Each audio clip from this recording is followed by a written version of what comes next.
چگونه خودمان خالق زندگیمان هستیم. هر چیزی فرکانسی دارد. هر لغت، صدا، رنگ، درخت، حیوان، گیاه و هر چیزی که فکرش را بکنید. هر شهر یا کشوری فرکانسی دارد. اجزای هوا، زمین، آتش، آب همگی دارای فرکانس مخصوص به خود هستند. تندرستی، بیماری، ثروت، فقر و موفقیت و شکست نیز از این قانون مجزا نیستند. هر اتفاق، موقعیت و شرایطی نیز دارای فرکانسی می باشد.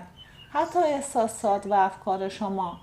فرکانس واقعی شما چیزی است که شما احساس می کنید و شما هر احساسی داشته باشید چیزهایی که در فرکانس مشابه با آن هست را جذب می کنید.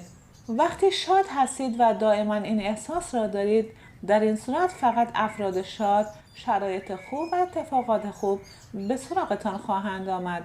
اگر احساس استرس می کنید و دائما این حس را دارید، در این صورت استرس بیشتری توسط افراد، شرایط و اتفاقات وارد زندگیتان خواهند شد.